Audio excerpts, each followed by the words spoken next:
Mostly unfun. Call meeting order. Roll call. Smith. Leslie. Tar. Welker. Woods. Approval of the minutes of the previous meeting. I make a motion to approve the minutes of the previous meeting. Second motion. Motion made, second. Any council discussion? All in favor, aye. Aye. Opposed? Claims, you have in front of you there, just a few things.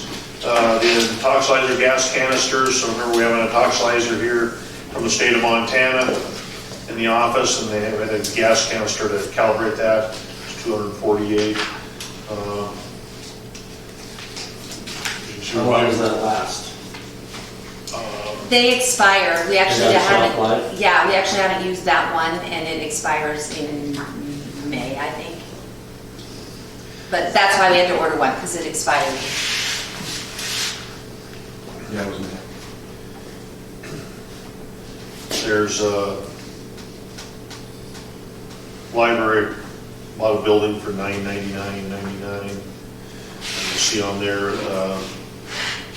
the judge ordered a dog euthanized. That was $227.96. And then more gravel for $2,100. And we bought some rock from one of the other guys for $300. Is that one of the storage buildings for the library? It's a tin shed. It's a resin building that Peg picked up, so it's a reimbursement to Peggy. But it's some sort. It's an 8x8 resin building, just for outdoor storage.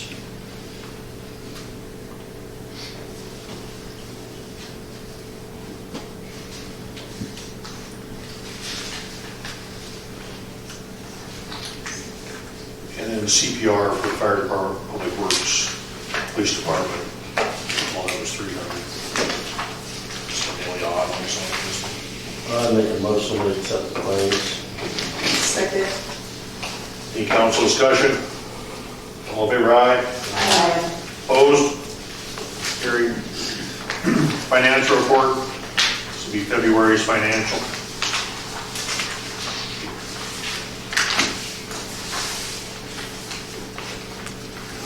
I swear this is getting smaller. I thought the same thing. I was gonna go in and see if I could blow them up after I printed them, and I forgot to go back and do that. You're probably right. I usually have pretty good close-up, but this is like, Yeah.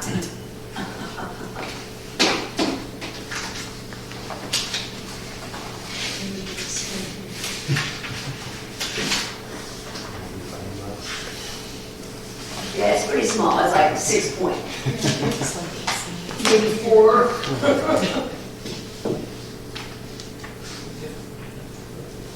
It's bigger on the other page, and it's the same I know. information. But I like the columns. I know. It's easier to understand. Yeah, I'll crop it, see if I can make it a bit bigger. It's still fit on the page. Might have to end up 2 pages. Or legal paper. Or legal, put it on legal. You're gonna ruin our eyes.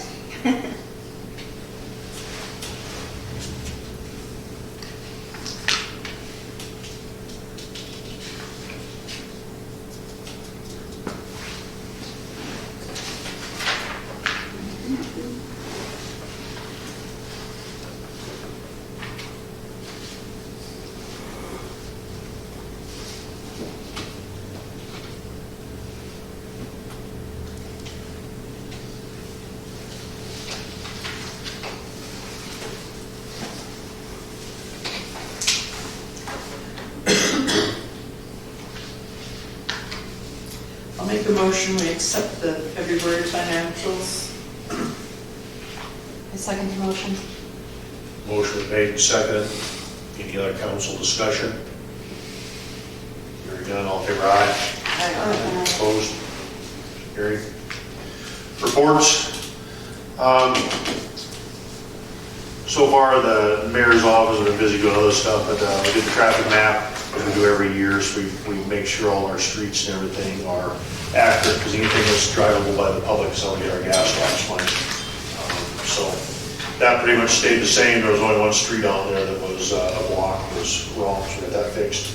When the subdivision finally goes in and we can drive the streets, then we can add that, but until the streets are actually drivable, you can't add them, even though they're platted. So got all that done. Some more meetings with subdivision people, just trying to get things laid out and get organized. You see last week, they were actually starting to survey lots out there.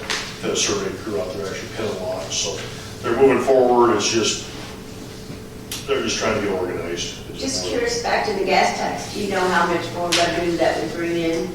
Yeah, that's so, first of all, you gotta buy gas. Right?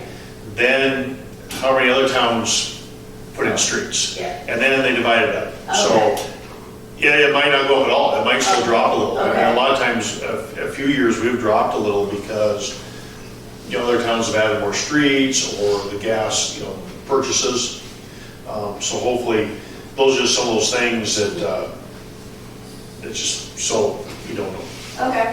It's not gonna be, we probably had, I don't know if they had a mile of streets. If they had a mile of streets, we don't get about $500 a mile maybe is what we're getting right now. Okay.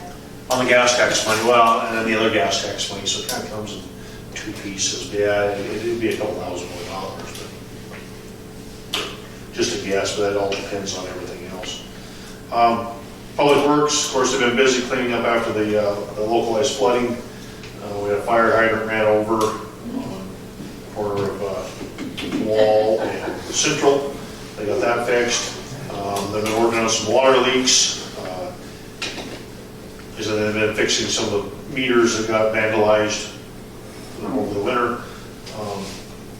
And then sewer problems. This time of year, we always start coming up with sewer problems because the trees are starting to grow, so those root bundles are growing fast and causing some sewer line problems. So they've been out doing some jetting and some different things. They actually found a line that had actually sunk. They had to dig it up and replace it in a section of main line the other day. And then just had multiple homeowners with problems.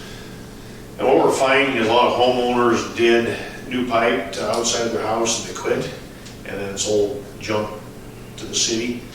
And that was just again the other day. And it was, the homeowner claimed and claimed and claimed. He swore up and down it was new pipe to the city. We dug it up and it wasn't.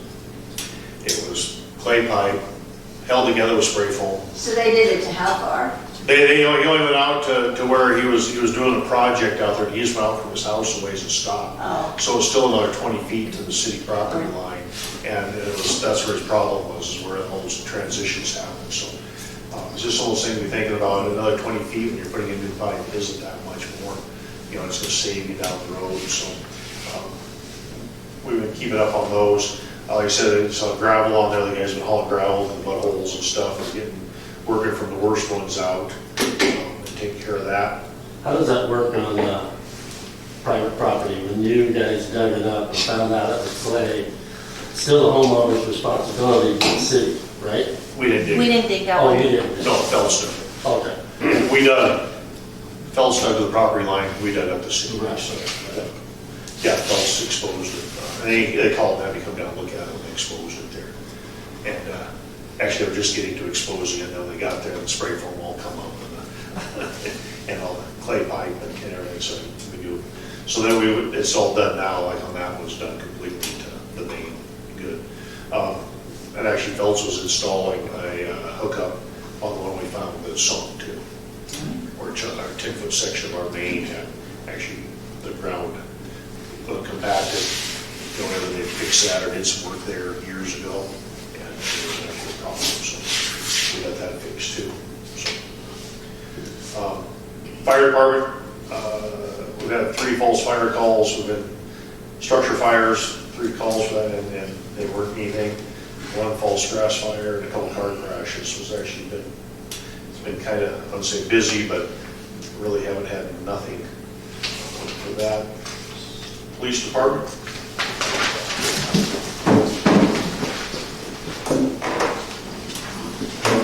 Chief's not here, so I'm just gonna go over this with you guys. Court bailiff, every month we sit in on all the court hearings, all that good stuff. There was 7 arrests leading to 12 different citations. 6 vehicles marked for towed, 4 of them towed. Since then, there's actually been quite a few more marked. 5 traffic citations, warnings issued, 2 cars towed out of those. multiple investigations that are still ongoing that we've been helping out at the high school. We've actually had quite a bit of increased presence at the school. The school's been requesting it. We get a lot of good feedback from that, so that's been working out good. A total of 22 calls for service, probably a little more than that, not counting the ones that are after hours or we're not here. And then 25 investigative follow-ups that are still pending, waiting on warrants, stuff like that. So a lot of work in the works. And then I go to the academy this month on the 23rd, so looking to make us proud. Yeah, so there's that. Any questions?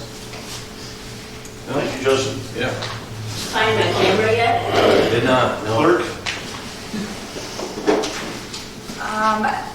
Next week I'll be out I won't be in the office, but I can still be reached if you call. They'll get you transferred to me and I'll still be doing work from home. So, but I won't be in the office, so you'll have to deal with Mike and Tony if you need anything in the office. Library? Can you hear me? Yep, we can hear you, Starla. I was late, so I didn't test my mic. There will be no nitwit on Fridays for the month of May. Paper crafts start at 1 p.m. on Saturdays. Quite a few kids are showing up for that, and some of the homeschool families are coming in. Materials are provided. Friday, April 18th, Mark Committee will be at the library to talk about spring planting. And the book discussion group will discuss The Reckoning by John Grisham on Thursday, April 17th. Collections, we're tentatively planning to do inventory the week starting April 14th. That shouldn't affect the patrons in any way. Technology, nothing in the report. General administrative business, we are set, as most of you know, I put in the reports the last few months that we were looking for chairs, and North Lake County Public Library in Polson, in the process of asking where they got their chairs, they gave us their chairs because they're buying new chairs. So it was just too good a deal to pass up. So the week of April 21st, I'll be going over to pick those up. We've ordered an 8 by 8 building from Costco to contain excess indoor chairs and the chairs we use for outdoor events. These purchases are made possible by a grant from the Montana Community Foundation. And we've posted for a library trustee opening. Prospective trustees need to live within city limits and fill out a form of interest. We have those forms available at the library, and you need to turn them back into the library. Posting closes on May 20th. The library board will meet on Wednesday, April 16th at 5 p.m. for their monthly meeting. The stats are pretty good. 3 new patrons, 415 walk-ins, 147 computer users, and 37 wireless users, 148 children. The weather's been nice and the kids have been having a good time roaming the streets. So, prints 416 and copies 60. Any questions? Thank you, Charlotte. Zoning compliance this month, because of coming out of the winter, people are wanting to do things. We've had a lot of questions on fences. You know, and probably the biggest question is you have to find your property pins. If you do not know where your property pins are, you have to have your property surveyed. Until you can show us where your pins are, I will not sign a zoning compliance permit for you. That's you need to know where your property is. We've had multiple building requests. We did have on B Street, actually the corner of 3rd Avenue Northeast and B Street, new house, zoning compliance. I believe the ground was already broke on that. And also we've had, over in that area, we've also had, we're working on zoning compliance with a guy for a possible house and a shop over in that area too. So that he's still trying to do planning stages. He's a little bit in the floodplain, so he's going to get a survey done to see if he's in the floodplain or not. So in the floodplain, of course, you got to follow the federal floodplain rules, which are passed on to the state, county, and us. the floodplain rules. They have elevation, so if you're out of the floodplain, so you have your property surveyed and they shoot elevations, then you have to follow floodplain rules. So that's what he's doing on his property, is to see.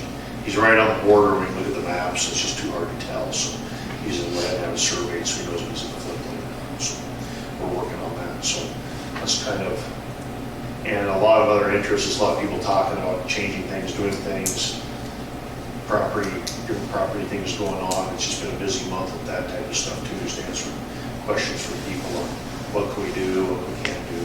So with that, we'll move on to new business. ADSI software lease subscription agreement. And ADSI is a computer program that the law enforcement uses countywide, statewide, for entering their reports, for entering their tickets, for entering all that stuff. The system was all paid for by the county over the years. Now the system, ADSI, is upgrading the whole deal, and they're putting it all to the cloud. The home company, ADSI, is actually out of Tennessee, so this is a nationwide company. So they're moving everything to the cloud, and when they're doing that move to the cloud, that each individual police department, sheriff's office, whatever your law enforcement is with them, has to have your own agreement with them separate. So, for instance, Sanders County, Hot Springs, Plains, Thompson Falls, all has to have a separate agreement with them.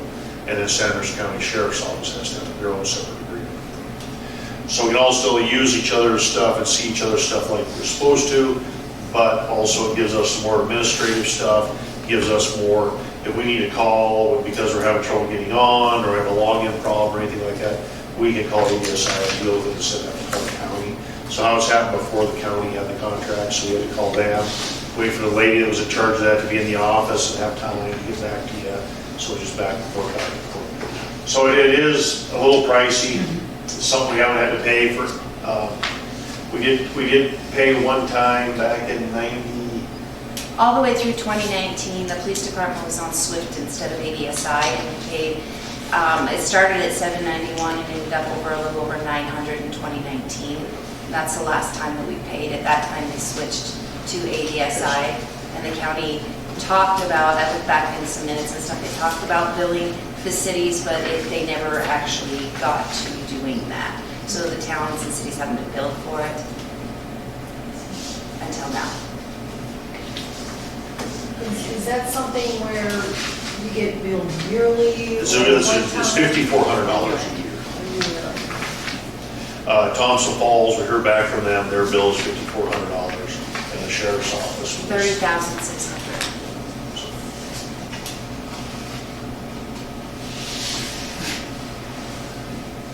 Anyone have any other questions on it? So if we go to this, to our computer hardware, Everything stays the same. So this is the same thing they're using today, except they're using the counties, they're on the county system. Yeah. Now they're switching to the new software, but that's on their side, and switching it off the servers and stuff like that. They're putting it all in the cloud and in a whole different format. That's why they're doing this. It was explained to me that the servers that they use at the county level are only good for about 2 years, and they're between $15,000 and $20,000 every time they have to upgrade it. So they're having to rebuy these servers. And now ADSI is moving to this cloud-based system. Literally, you have no choice. You either do ADSI or you don't do ADSI, and this is what you have to pay for it. None of the clerks that I've talked to like it. It's because it's expensive. It's a big chunk of change, but the only other option is to contact the county and go through the process of switching systems, and I don't know that they are willing to do that either. So. But our calls still go, you call 911, it still gets logged into the system by a 911 dispatcher.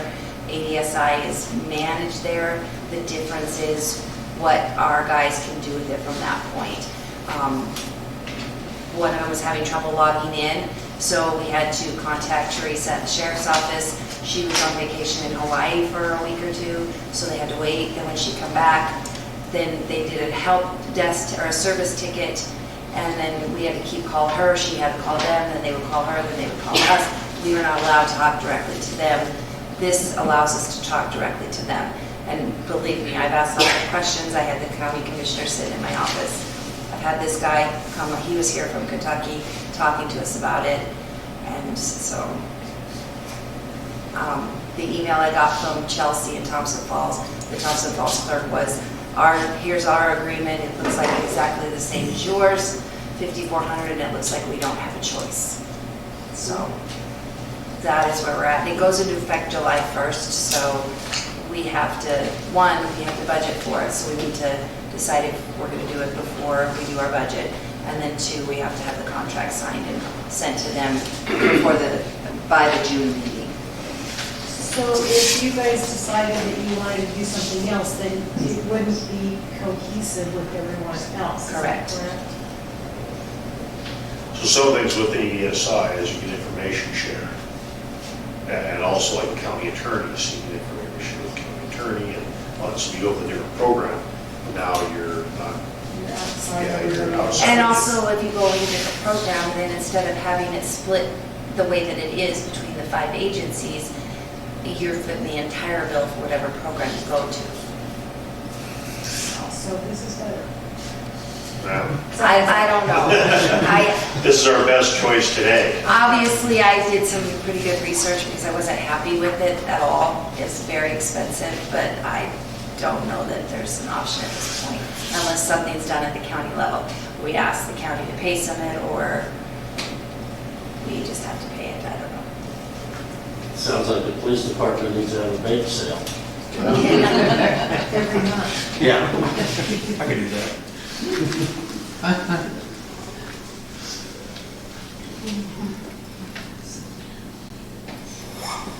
So, this needs to be, it's a budget item, we're not gonna pay it until June, or July 1 anyways. But we need to know that we're going forward on it, so we need to know, because we're gonna be starting on budgeting here in the next 30 days, we're gonna start looking at budgets, so. Well, it sounds like our arms are kind of twisted They are. sore, but they could be. Yeah, and then one thing about it, no matter what, we gotta do the contract, whether we get Right. the counties that kick in some back to us. One of the county commissioners was here and actually asked some questions. He's not happy about it either, but like you said, arms are tied on it, it's what we gotta do. He kind of felt,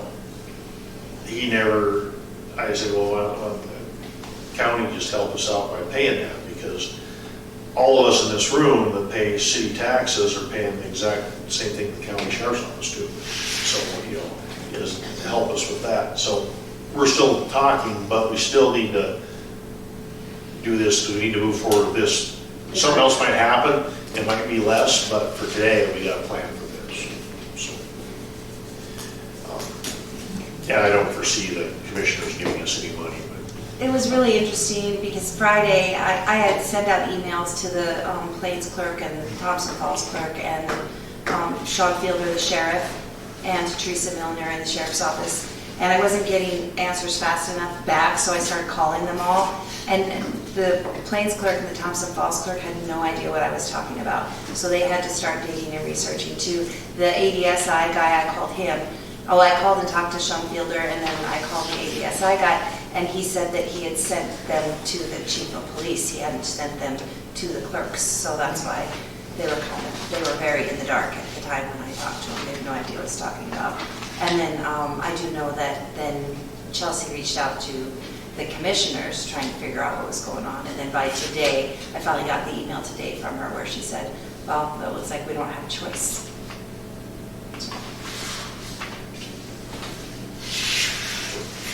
So if we vote in this contract, the money won't be taken out until the next fiscal? Yeah. And everybody has to get on board with it in the county. Yeah. That's expensive, Yeah. especially annually. It's not a one-time fee. I was kind of expecting it to be around that 2,500 to 3,000. I was a little surprised when it was this much.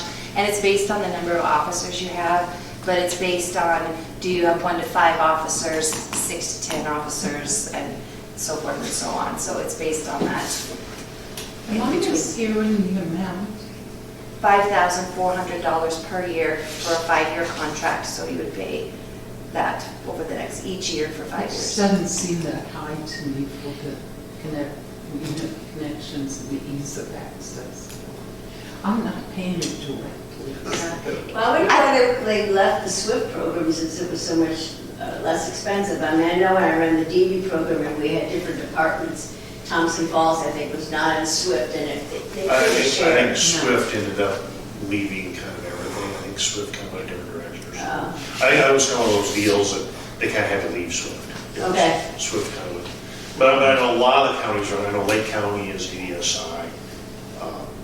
Sanders County went to, or Valley might be. There's quite a few counties. Mineral County is also ADSI, because I think that a few years ago that the sheriff's office here and the sheriff's office in Mineral County actually shared the ADSI bill. This was not 100%, but he thought the bill, the two split it, and it was $55,000, so they split it in half. So I was not able to confirm that. I tried to today, but that's what I was told, was that it, so, you know, it was $27,500 for each county to pay. And I think that's what ADSI, they kind of figured out, is there's a bunch of departments, a whole bunch of departments sharing one program. And they figured that out, and now they figured out a way to get everyone to pay. Stick it to us. Yep, sounds like it. Was this program between different counties, can you guys communicate, or is, okay. That's a plus. So it's a lot of times what they do is like an ADSI, they can see, some of the things you can look at is, you can go and look and see reports, and you can't really, but if you're looking and seeing like petty theft stuff, or you're looking for different things, maybe something's happening in the plains, it's happened here too, you can start seeing that thing, because you can look at each other's stuff, and then you can call down the plains and say, hey, this is what we got going on, and start sharing information and honing in on some different things. You know, a few years ago, that's what ended up happening in one of the big theft rings, which ended up being in Sanders County, Mineral County, and all that, and it started here in Hot Springs. The initial traffic stop, the initial house search started here, and it ended up being a theft ring that covered all of Sanders County and all of Mineral County. So, I know with SWIFT they could do it where you could share it and other people would have just read only, so they could read the reports and see what was going on, but not make changes. I think that's what it is. And they had different levels of, like, the 911s had certain access to detectives and so on, of what they could see. same Okay. type of thing.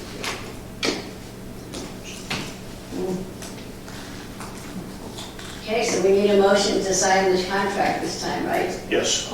I'll make a motion to sign the ADSI software lease subscription agreement with the understanding that we will then have to do some budgeting in July.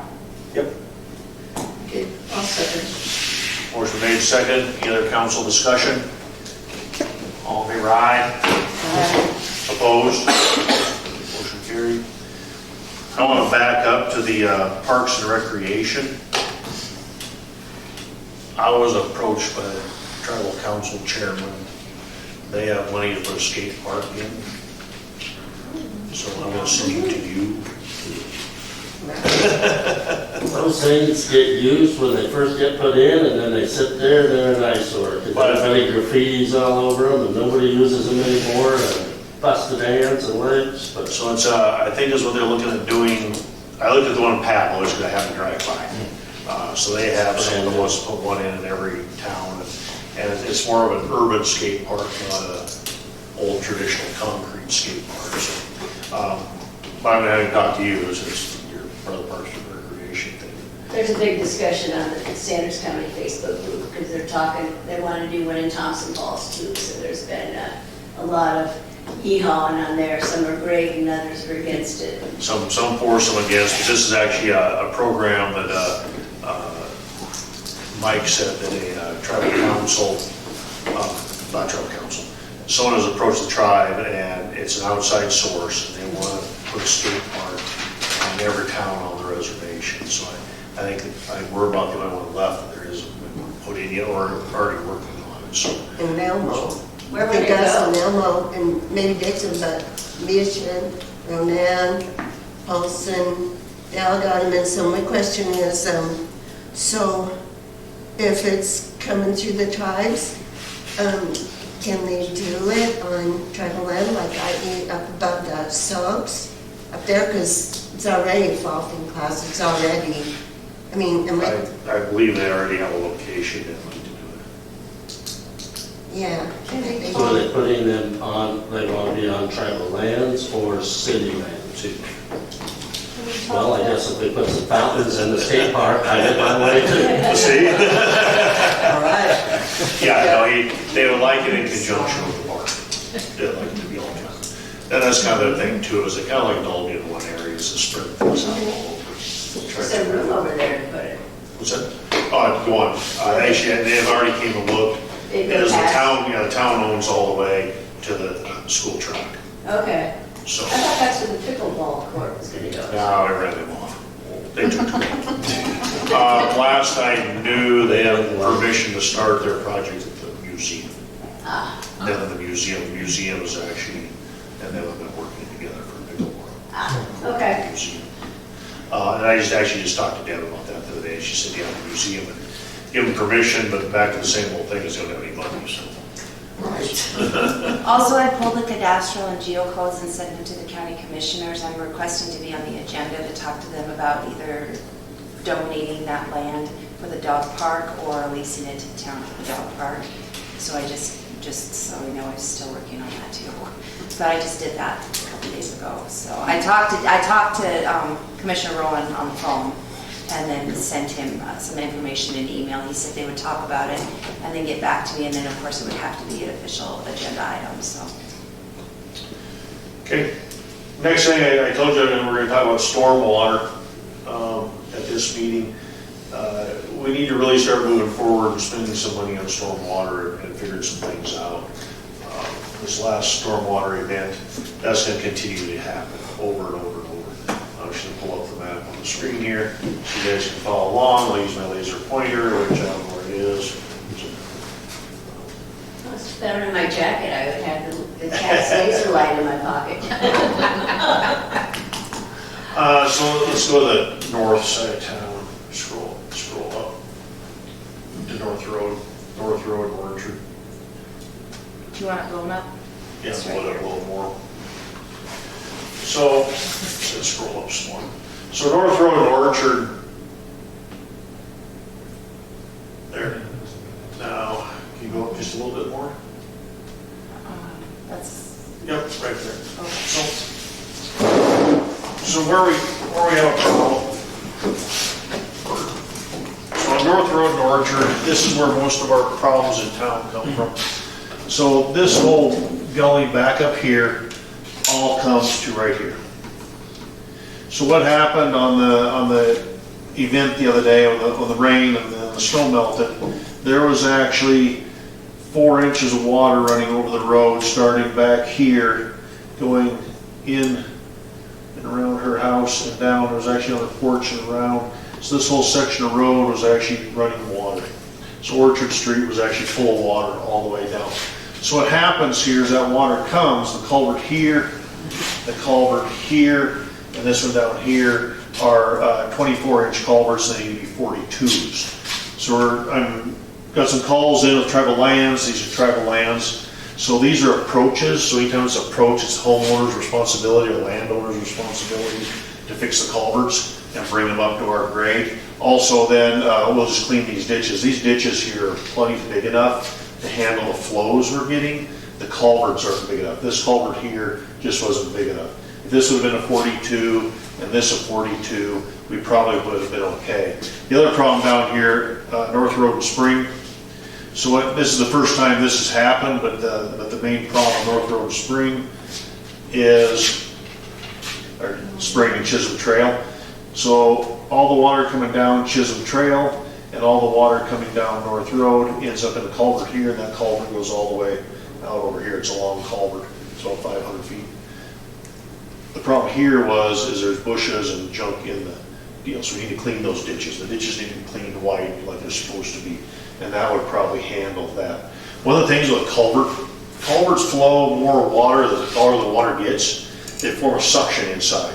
So a culvert all of a sudden becomes pressurized, and it'll actually, with that water flowing through it, it'll start pulling a vacuum and actually suck more water. So if the water can come up over it, it'll actually flow more water than the water's at 3/4 full. So these are some of the reasons these need to be cleaned. So we need to go back to Orchard. So that's our biggest problem with bringing that water into town. So when it comes down, so what happens, it come down Orchard, it went down 3rd, it went down 2nd, it went behind Leslie's, but mainly it went down 2nd, and it flows through a lady's yard. It goes down through underneath the trailer there, between 2nd and the alley, heading toward the Al Lamb's Trailer Park, and then it ended up going through the old Twana Gardens, and ended up coming back into the creek there. That was the main flow through town, and if we stop it up there, now that's not going to happen. So the problem in town was, and that water also then overflowed the road because of how the snow was piled and stuff, which we made note of that when we're piling snow on some places we can't. So then what ended up happening is that water ended up coming down and coming in. So that water all come down off a spring, ended up at the Tribal Nutrition Center because all those culverts there drain into this. This all drains down through here, and there's one culvert here, draining all this and all of this into this one area. So that excess water then that almost flooded these trailers. Does it drain into the creek there? Now it drains in the creek right here. There's a culvert there. That culvert is good enough to handle it if no excess water comes into town. So our biggest problem is keeping that outside water. If we keep the outside water out of town, the town can handle the water. So back on Orchard, back up at Lori King's, just because that's the house, that's where that was. So that water now is coming down also at Lori's here. Right here, there's a culvert crossing the road this way. We need to take that culvert out. Because that, even though it's been sandbagged and all that, it gets so much water there, that was adding to the flow down Orchard Street. So all those different flows down Orchard were putting way more flow than the culverts at these intersections can handle, because they're 12-inch culverts. They can't handle anything like that. So we're working on some things there. Actually, we have a couple homeowners that are even talking of putting in some extended drain systems and that. Going down Orchard a little ways, go south on Orchard a little ways. So we've actually been contacted by a property owner to start at 303 Orchard and continue all the way down to just past First Avenue North, where the culvert would actually dump into the vacant field, and there's a ditch there that takes it to the creek. And they want to do a continuous culvert there with intakes. So it'll take the water from the streets and all that in, but a 24-inch continuous culvert. That'll take that excess water to and run through there.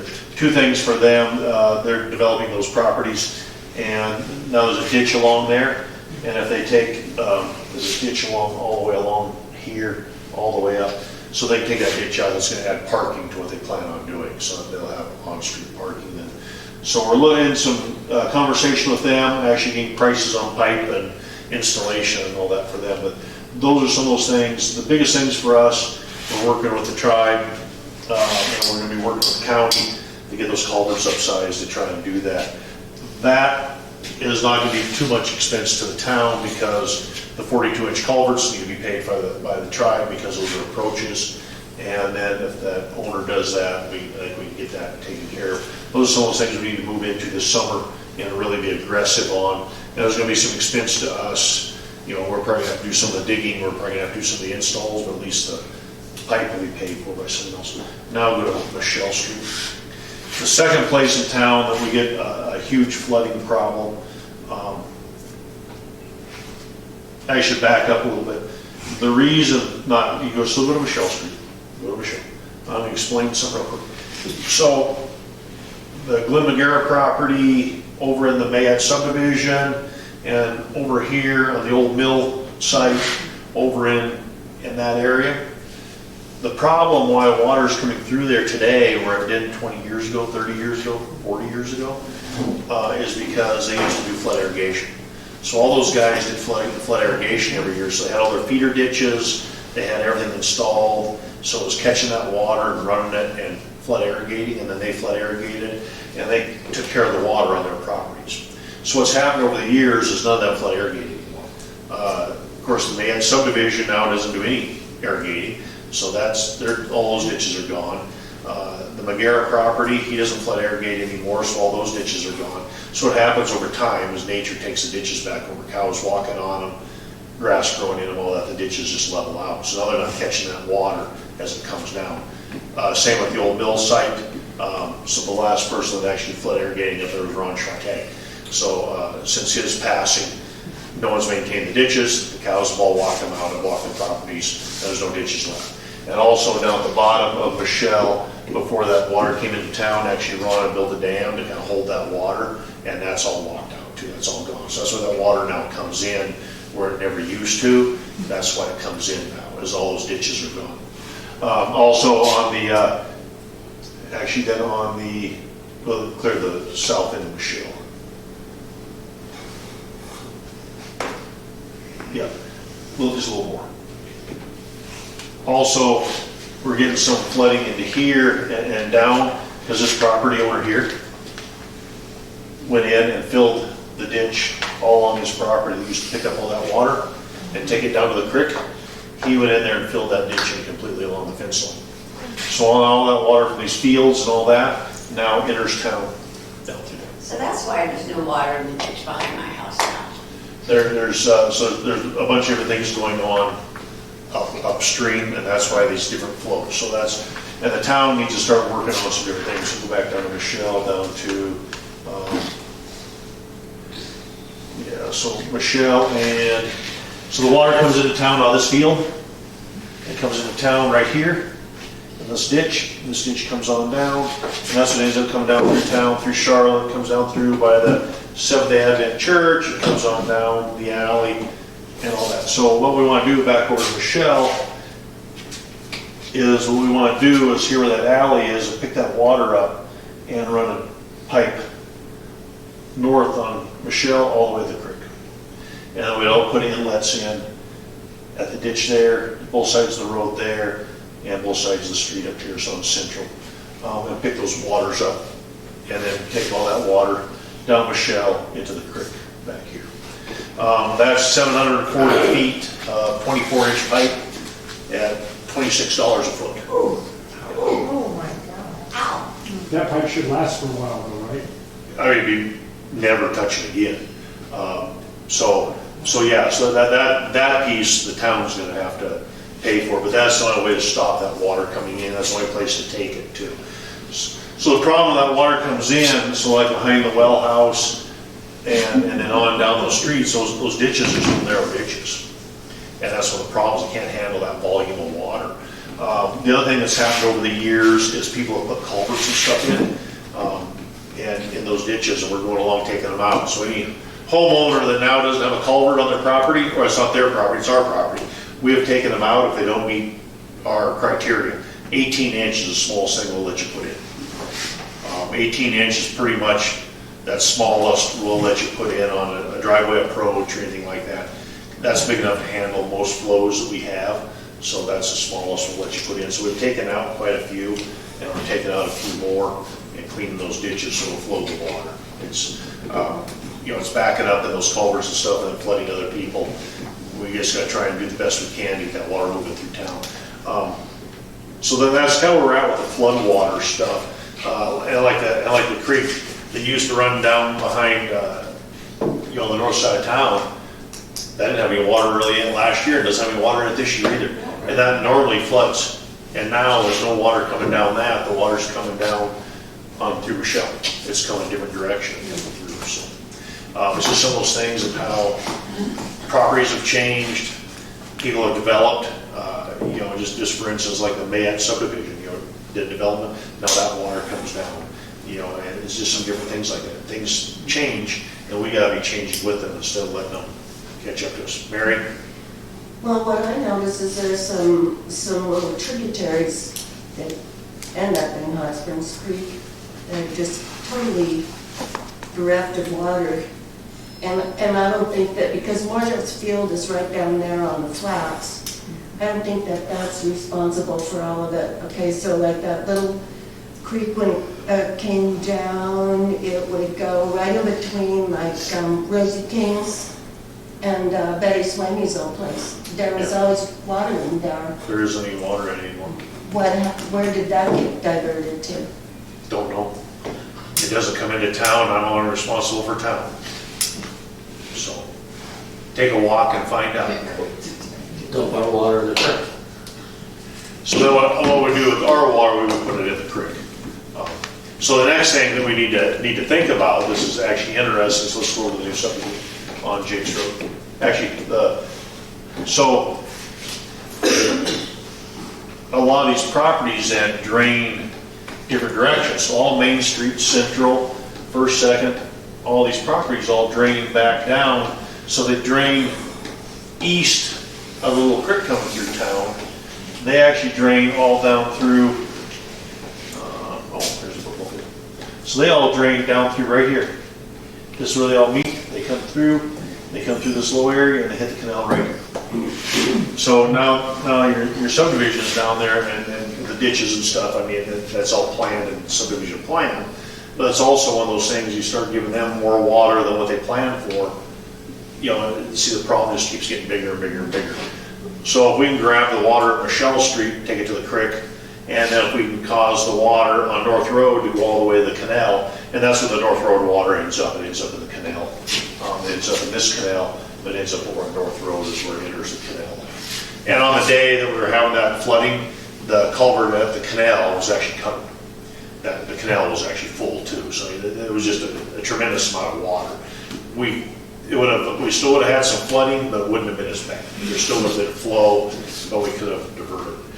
Some of the things we found in that, as we made note of, is just like on Spring Street, on Risky's property, that needs to be, no snow can be piled there, the snow all needs to be dumped on the east side of Spring Street, not the west side of Spring Street. Just some things like that we made note of when we were watching that water flow. You know, and which she made note of a lot of things there too, but also that water could flow down that side and get into the creek there at the bridge, but there was a snow pile there, so it was diverting more water into the tribal nutrition center property. You know, so I was making that culvert there and not be able to handle the water, so there's just multiple things were happening at that time. So, but there's where we need to go, and that's what we need to look at this year is fixing some of these. Fixing as many of them as possible, we'll just have to continue working on fixing them. But that's where we're at on a lot of these things. We want to make sure we continue on with mitigating some of these things. We're still going to have flooding. There's still going to be some flooding. There's still going to be some things. You know, when you live in a flood zone, that is what it's going to be. Your water's going to come up and all that. And that's why they have the floodplain rules. You know, the floor of your house has to be 2 feet above flood elevation. That way it doesn't get wet. You know, but a lot of places aren't. So there's where we need to be, and we're going to look at it and see what we can do and see what we have for funds and work on getting some of this stuff done. So. It seems like making a plan and then listing what's the first criteria or most important and kind of working through it. So like I said, the stuff, north side. this north side is the most important, but also that's the stuff that's not going to cost town anything. Right. The expense is going to be Michelle, okay. And actually Michelle causes more of a long-term problem, because I've seen Michelle flood on some of your big rainstorms, even in the summer. I know a couple of years ago on... Yeah, I've seen it go down 2nd Avenue South. Yeah, they thought we had a water break and it was just a rain. Yeah, on Memorial Day weekend, you know, it's running down 2nd. And Michelle, that was the place where you said it was the 740 feet. So it starts there at the alley where... Well, I think like Ramona is actually putting a culvert in. She came in and did the plans, so she wants to put along that property.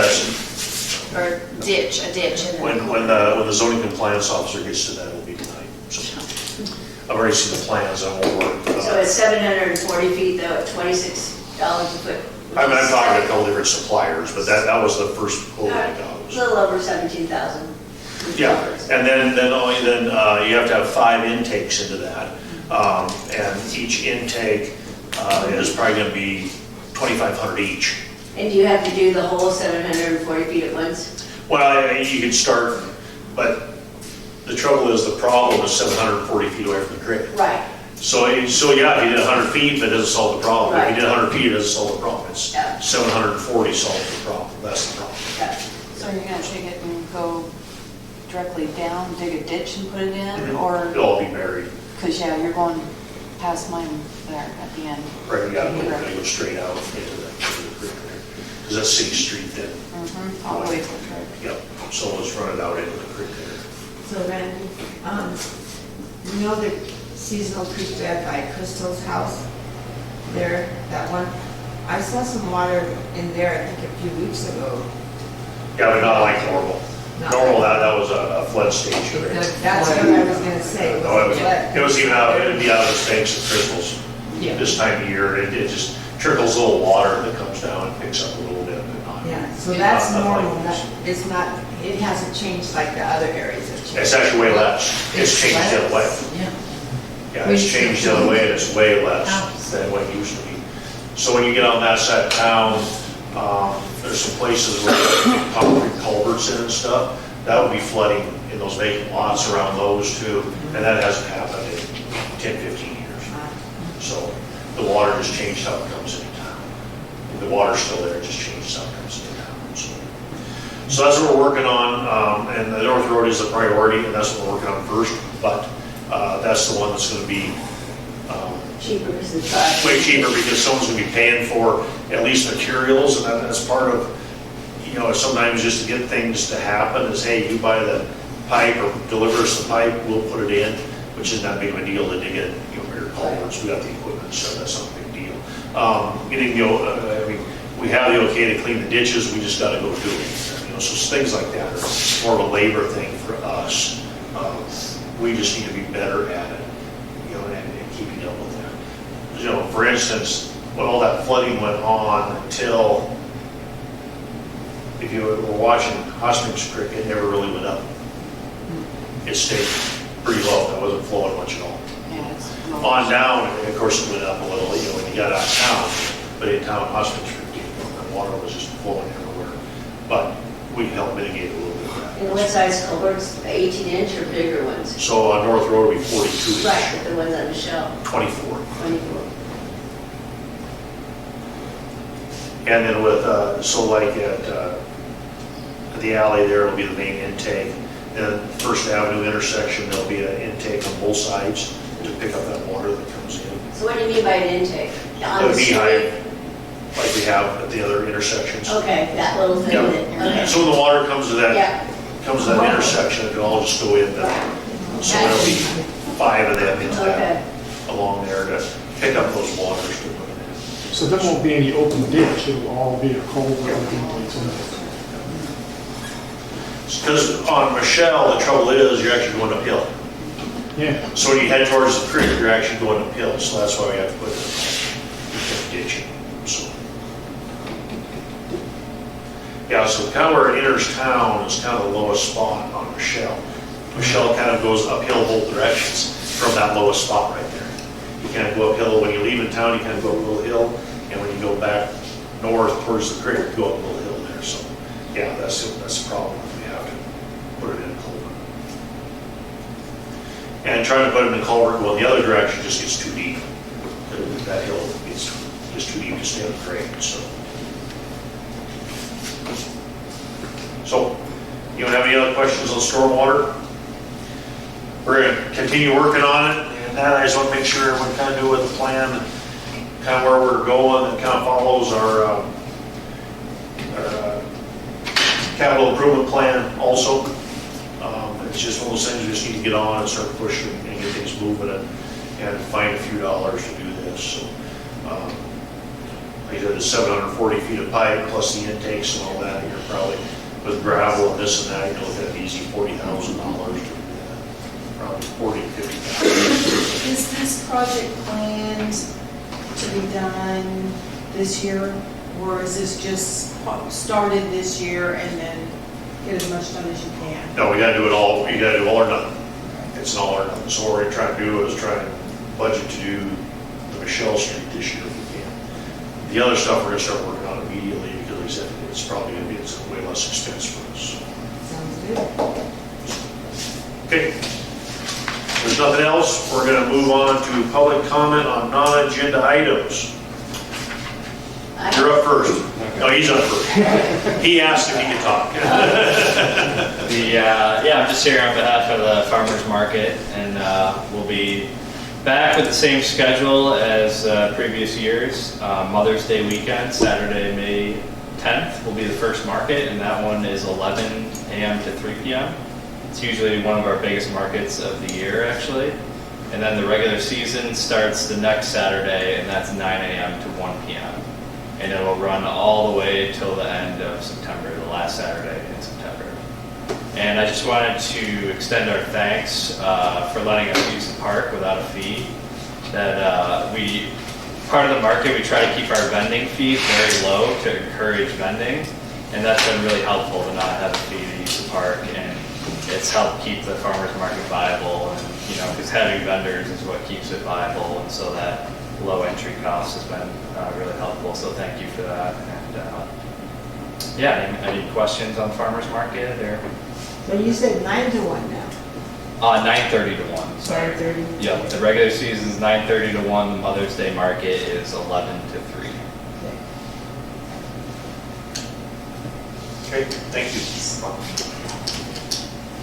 So unfortunately, because I was given the information about this money for doing the spay neuter too late for Spay Montana to be able to get the vet techs to do the Monday after the Ronan clinic, we're going to have to shoot for doing it in September again instead.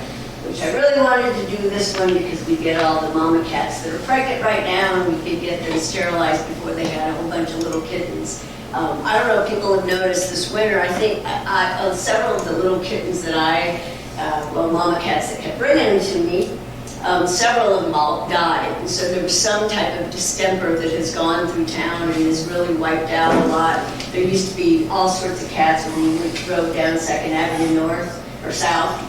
At night you would see, a lot of cats sitting in the road there, and now I see maybe 1 or 2. I know because Kathy's been in the hospital, a bunch of them have been hanging out under her deck and on her porch when I drive by. There's an orange one, there's a black and white one, but I think something did wipe a bunch out. I have a question for you. Is it possible to create some sort of a program where we give gifts, since we have the funds to do the clinic, but we're not doing the clinic, is use those funds for some sort of gift certificate worked out with one of the vets, that if you take your cat in and have it spayed, that we could pay for it using those funds? So we're at least getting some of them. We could, of course, a lot of what we were trying to do in the clinic was doing the trapping of the feral cats, which I'm still doing. In fact, I'm going to take 3 that live in my carport, hopefully to the Ronan clinic. But yeah, that's what, like the Spay Montana, because Spay Montana, and then, there's actually 2 Spay Montana groups. One of them actually does the mobile clinics where they go around to different communities where they bring the vet and the vet tech in and they set it all up and they do the animals right there. And then the other Spay Montana is out of Butte. They're the people you can call and get the $50 off certificates, and then you take to your vet and they pay $50 of that fee with the spay neuter. So yeah, we could figure out some kind of program. I'd still like to plan to do another 2-day clinic in September, and I'll work with Judy and make sure, or Sandy, that she's finding vets that are willing to do, because doing 3 days in a row, it was a grind for those 2 vet tech teams. But if we also plan for September, then we would also I would work more with ARC and make it a blended program that we're kind of capturing this whole area. Well, I think you should start planning that now. Okay. That's, yes. Because that's in the budget and everything to do, we'll just have it in the budget and all that. And you need time to get all that, to get all those entities together. So. A lot of the volunteers that helped at last September's clinic have all said that they're game, they want to do it again. Yeah. But yeah, we wanted, since there's some money now, and so this should be taken into the next budget year, we could try to come up with some certificate program to at least deal, or at least help me, because I just keep fundraising for the ferals that I'm slowly trapping that people tell me about, which is, this will probably become a cat bed. I actually finally have use of my soap studio since last May, that I've had kittens in continuously. I got the last 4 out last week. So Julie, you mentioned something about a mobile unit. Do they come here, or can we use them to come? Well, they did, the Spay Montana, it's not a mobile, there's 2, the Humane Society, Western Montana Humane Society actually does have a mobile unit. that they, remember a few years ago, they parked in front of the Travel Nutrition Center, they did vaccines, but they also did some spay neuters, but it's inside just a van, so they can't do that many.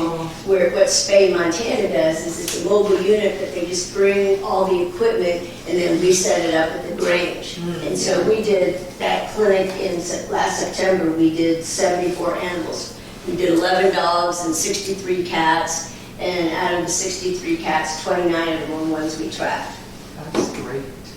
There's something impacting nicely in the community. I just hope that the spring fever doesn't get more kittens. Yes. But yeah, I would love it if we could just keep working at it. I mean, I usually get certificates from Spay Montana, the $50 off, and then I take them to Aloha, and they cut me usually a 20% discount anyway, since they know I'm trapping and bringing in wild cats. They're not pets. And the ones that you get that are feral wild, after they're fixed, do you take them to like Thompson Falls so they can? No, actually, they just get released to where they were already living because they know how to survive there, but you at least stop the breeding. Most cat colonies, like the cats that live in my carport. I have 3 cats that live in there, and nobody else, they don't let anybody else in. They have their own little colony, and so once you fix them, then they won't let new ones in, and slowly they'll die out. And that's how you eventually deal with the excess cats. So Thompson River Animal Shelter up there in outer Thompson Falls, they will only take kitty cats that are like you can snuggle them and stuff like that. They don't deal with ferals or wild or anything. Unless they're tame, like, they've taken some of my kittens, but I've always taken them to already spayed, neutered, rabies shots, and vaccinated. And the last 4 adult cats out of Missoula took the last 4 I had. And the other thing I keep hearing from Francis is kind of the heir to Joyce McGordy, who died. Now, she's the lady, she's been dealing with them down at the... right across from the old the video, She's actually, her apartment says office for the few apartments right across from... Okay, because Lynn was talking, and we couldn't remember her name, because I was going to contact her to let her know about the clinic so that we make sure. Because she said after Joyce died, there were traps and terriers out, and people didn't return them. Yeah. She said like maybe they thought since Joyce was gone it didn't matter, but Frances, she's the one that keeps saying, well, I don't have any of that kind of thing, but Judy has the connections and she can rustle stuff up, but there might be some private parties that in the meantime. Right. So I don't have any resources like that, and Francis doesn't. Right.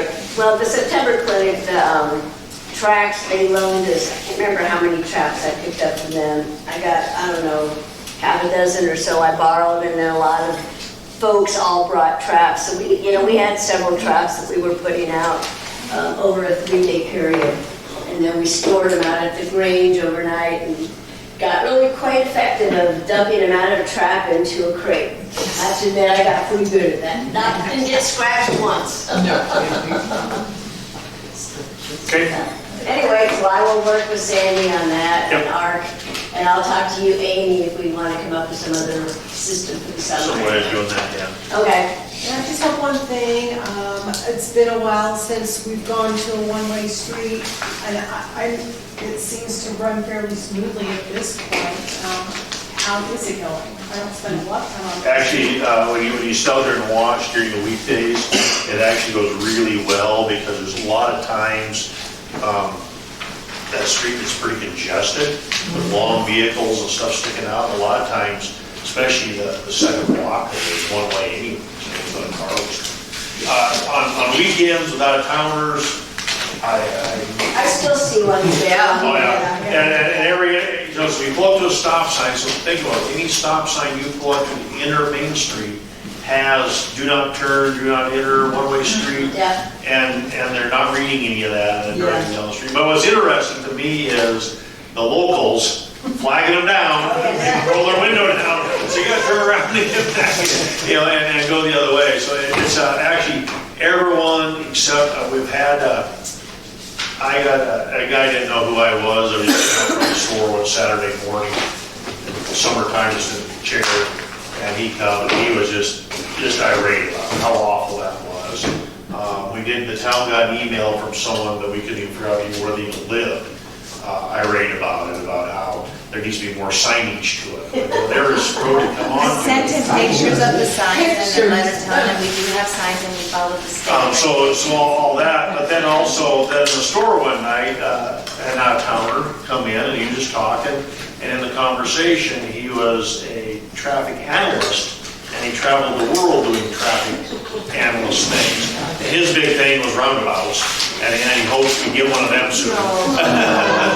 But he was actually, like he said, he goes, this is pretty forward-thinking in a little town to have a one-way street like that. He said, it's great. He said, you did the right thing. And he was pretty impressed with the fact that, and he could see right away the congestion because, probably 80-90% of the cars come into town go that way anyway.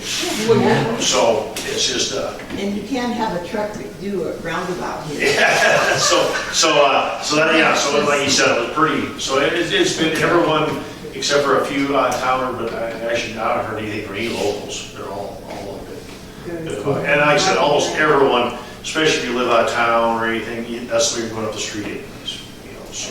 Well, this has nothing to do with,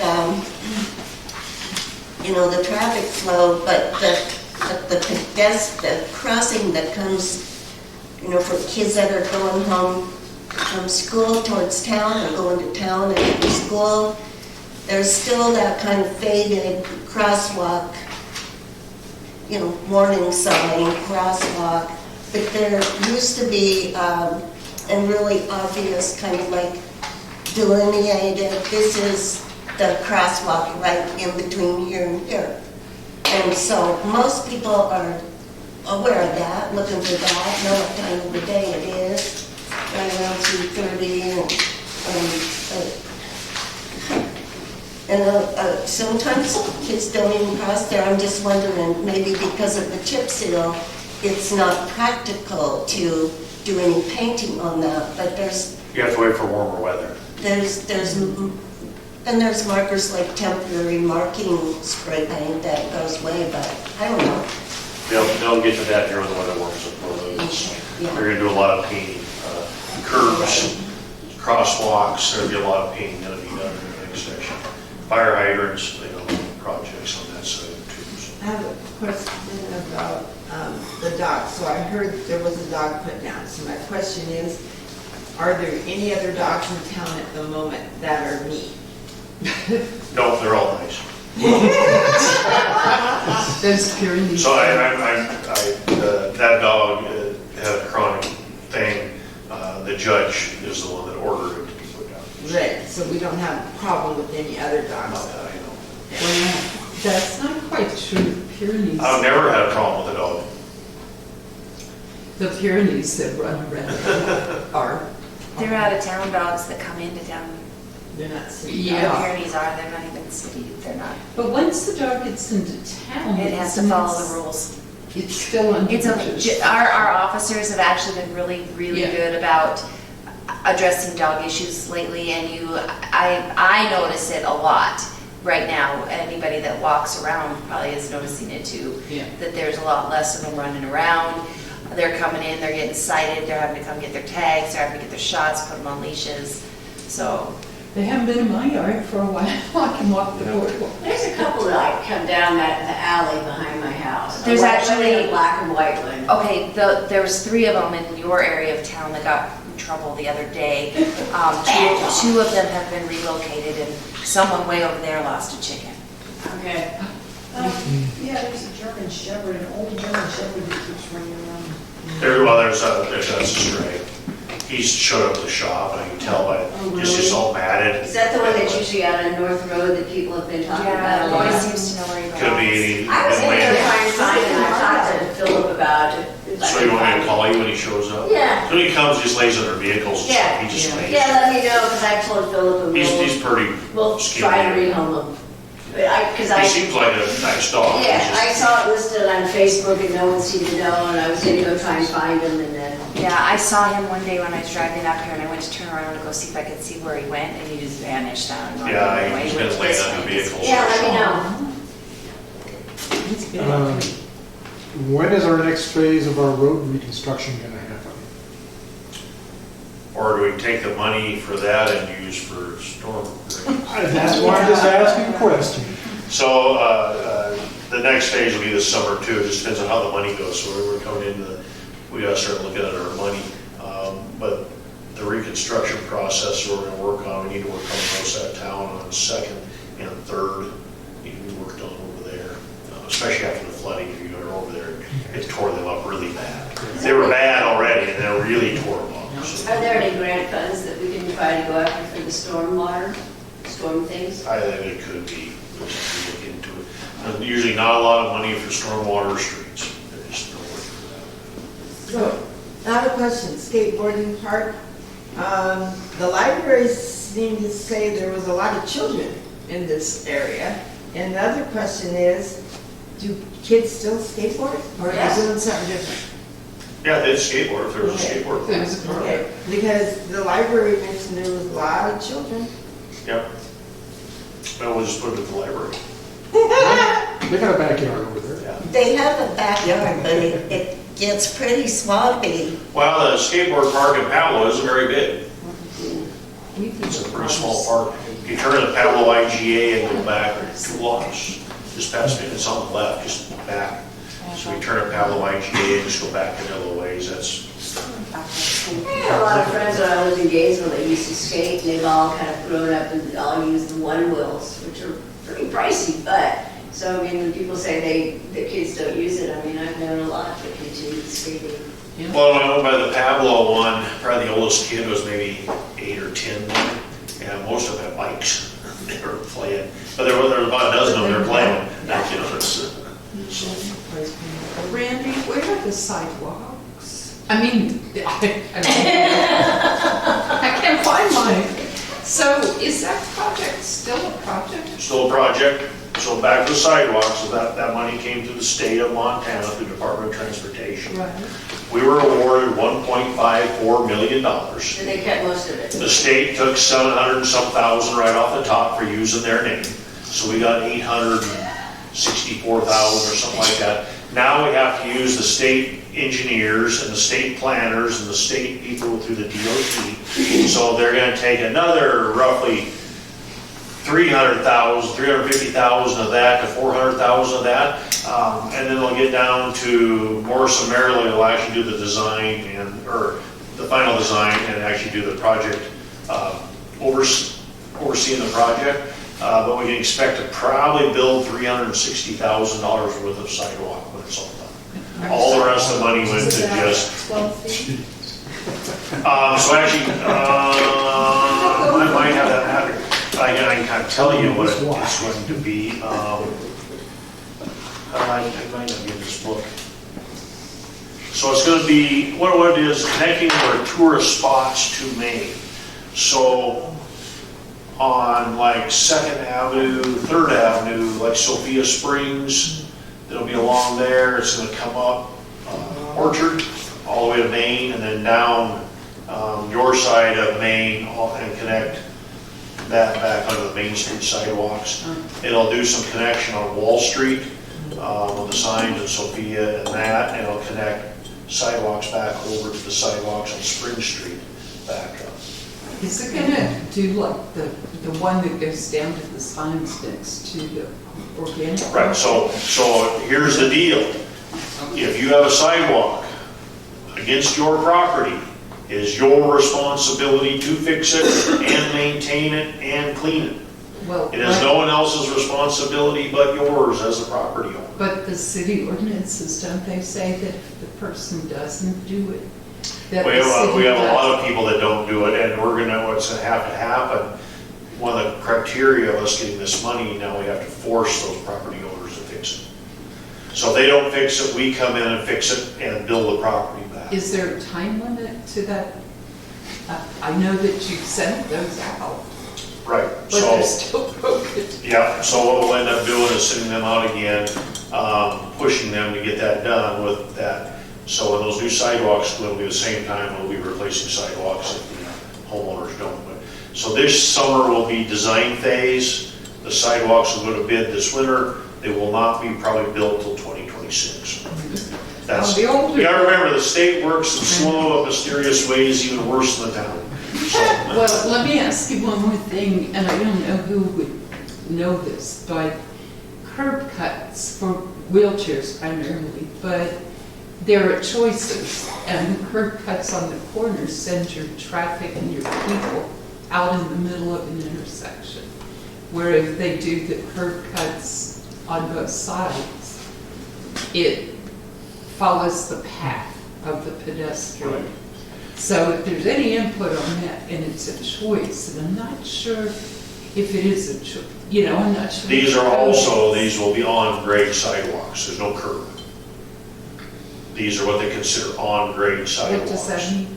That means they're at the same level as the street, so there's not Are gonna they be up any and curb. down? They're flat, they don't have any curves. And they'll be right against the property line, so there'll be a sidewalk, parking area, city street. Oh, Lord.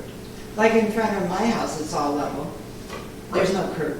Well, that's all good for people who can see the boundary. It's not so good for people who can't. Oh, well. So that's all part of it. There's no curb for you to fall off of this way. No, but there's no curb to follow either. So, I believe they're raised a little, there's not an actual curb. I know, I'm not going anywhere anyway. I'm old. Okay, any other public comment? Cody, Don't get out of here? No. You're on. a motion to adjourn? Make a motion to adjourn. I seconded. Say all in favor, aye? Aye. Opposed? Carried.